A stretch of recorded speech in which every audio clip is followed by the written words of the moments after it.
Yo, Bakaya Loco de Yalo, et oui, on se retrouve pour parler de One Piece. Oui, on va parler des premiers spoilers du chapitre 1067 de One Piece. Oui, je suis enfin de retour pour parler de One Piece. Mais vous vous demandiez où est-ce que j'étais? J'étais tout simplement sur ma chaîne principale en train de préparer des vidéos sur Dragon Ball. Donc s'il y a des fans de Dragon Ball parmi vous, eh ben sachez qu'en décembre, il y aura une vidéo par jour sur du Dragon Ball. Des trucs de fans.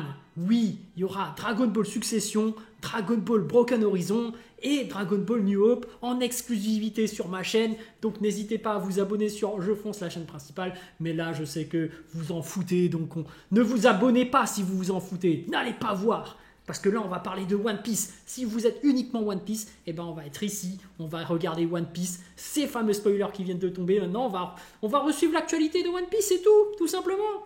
Donc c'est parti les amis. Allez, hop, on va se regarder ça tranquillement.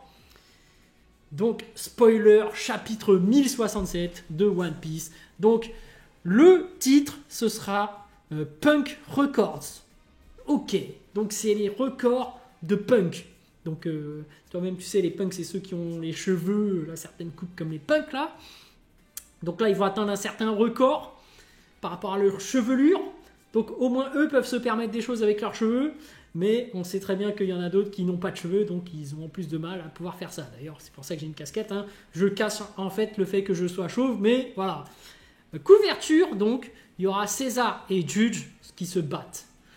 Waouh, quel combat! On rappelle que, n'empêche, César Crown a réussi à utiliser son gaz et à manipuler un peu Katakuri pour qu'ils se battent contre... non, mais arrêtez. Oh. On sait bien les histoires amiraux, mais je croyais que le second commandant, voilà, le premier commandant, comment ça se fait que César Crown arrive à le manipuler? Bon. Vous savez, quand le scénario veut quelque chose, le scénario veut quelque chose, hein, c'est tout. Vegapunk est né en tant que génie, mais il est aussi l'utilisateur du fruit Brain qui lui permet d'avoir un stockage illimité de connaissances. C'est pourquoi il a une tête massive. Oui, c'est vrai. J'ai oublié de faire des reviews, de commenter un peu cette énorme tête de Vegapunk qui rappelle forcément Einstein. Mais ce que j'avais envie de faire comme théorie, c'est que voilà, vu qu'elle est méga grande et que après, par la fin, ça devient plus petit parce que ça s'est coupé avec la pomme et tout, bah, c'est ça qui fait que les restes sont les autres Vegapunk, quoi. D'ailleurs, j'ai bien aimé ce qu'on m'avait tweeté là. Apparemment, Ryo Sensei serait le seul et unique en haut et que les autres en dessous, là, les voilà, et ben j'en fais partie. Voilà, je fais partie d'un des Ryo Sensei. Ça me fait plaisir, voilà. Voilà, ça me fait plaisir. Bon, parmi eux, il y avait d'autres personnes, mais je sais pas s'ils l'ont bien pris ou pas. Moi, j'ai bien kiffé, j'ai trouvé ça drôle. Allez, c'est marrant. Bref, après j'ai trouvé ça intéressant aussi que ce soit une pomme, parce que la pomme forcément représente la connaissance, ça rappelle aussi Steve Jobs, hein, la pomme Apple, donc finalement est-ce que c'est pas lui qui va innover d'un point de vue des technologies? Voilà, Vegapunk va apporter l'innovation technologique via les ordinateurs, parce que voilà, Steve Jobs c'est celui qui a créé un peu les ordinateurs, l'iPhone et compagnie là, donc il a fait rentrer l'ère des ordinateurs dans notre monde. Puisqu'après, bon, on sait très bien que l'histoire fait que voilà, Microsoft, Bill Gates a réussi à lui voler le machin et tout, mais à la base, celui qui a innové un peu le genre, bah, c'était un peu Steve Jobs.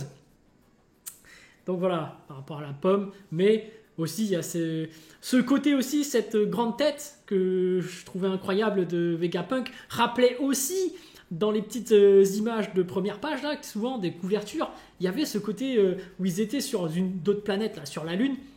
Et ce que je me disais, c'est est-ce que Vegapunk ce serait pas un extraterrestre, un martien peut-être? Parce que on savait dans un reportage de Einstein que j'avais vu, je sais plus, il y a très longtemps et tout, il disait ouais, en fait Einstein, il disait qu'il pouvait communiquer avec les extraterrestres, alors que peut-être il en serait un, d'où son savoir. Donc peut-être est-ce qu'il provient de l'espace, tu vois? Et que finalement le rêve de Luffy, c'est en fait après avoir retrouvé le One Piece et d'avoir fait le tour du monde sur Terre là, bah, ce serait d'aller faire le voyage dans l'espace. C'est pas, hein. Non, mais bien sûr, c'est une théorie. Je dis ça. Voilà. Mais je rappelle que moi, ma théorie principale, c'est que le One Piece, c'est le chapeau de paille qui représente bien évidemment l'aventure, le voyage, le rêve de faire le tour du monde. Oui, tu avais oublié ça. Ça faisait longtemps que tu m'avais pas entendu sur Internet. Et ben, je te le rappelle ce qu'est le One Piece. Et regarde ce que je te mets là.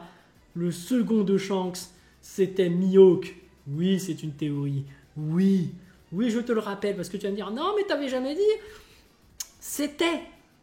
Mais Shanks l'a dégagé. Enfin, c'est plutôt Mihawk qui a démissionné. Attention. Et bien évidemment, bientôt, il va revenir dans l'équipage de Shanks. Oui, en tant que second. Là, je te raconte de la merde, comme d'habitude. T'aimes bien, je sais. Tu dis, ah là là, qu'est-ce qu'il raconte de la merde.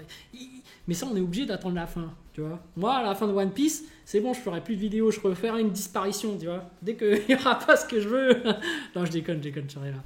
Bon, le titre fait référence à la partie supérieure d'Egghead à l'intérieur de l'œuf. Il est composé du cerveau de Vegapunk.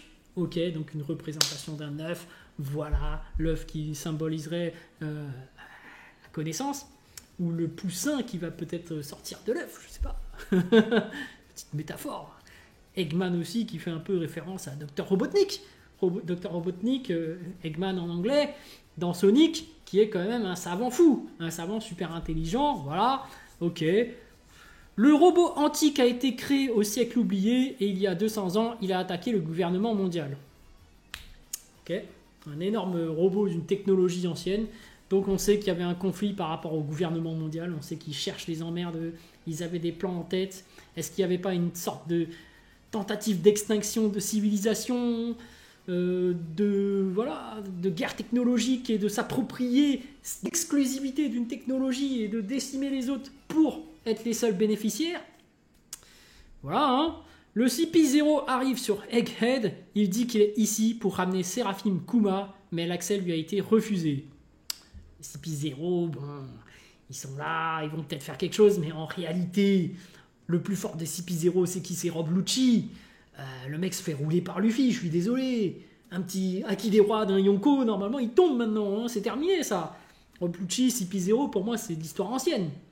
Tu vois, tu peux pas rivaliser avec un Yonko, Gear 5, Haki des rois. Tu vois, il est trop fort maintenant, Luffy, tu peux pas tester. Enfin bref. À la fin du chapitre, le vrai Kuma à Kedev Trav se lève et commence à courir quelque part. Là, on commence à revoir Kuma.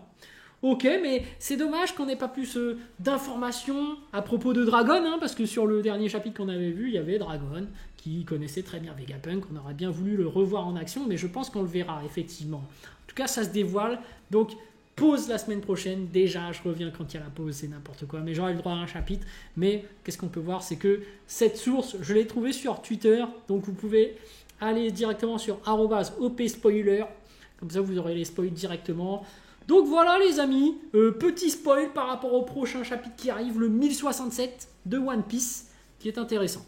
Voilà, on verra, mais il n'y a pas des trucs de dingue non plus dans ce spoiler. J'espère qu'on aura plus de choses, plus de révélations, parce que là ça commence à arriver. Hein. On commence à voir Vegapunk, le vrai corps, on voit qu'il ressemble à Einstein et tout.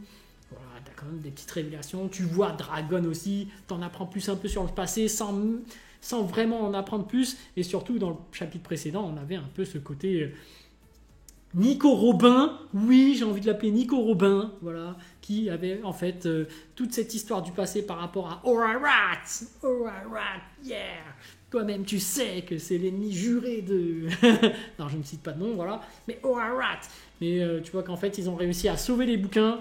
Tant mieux parce que l'histoire est super importante. Donc voilà. Sur ce, je vous laisse. Donc je vous dis à plus dans le bus, ou plutôt à plus tard dans le car, ou plutôt à bientôt dans le bateau. Oui, puisqu'on est dans One Piece tout simplement.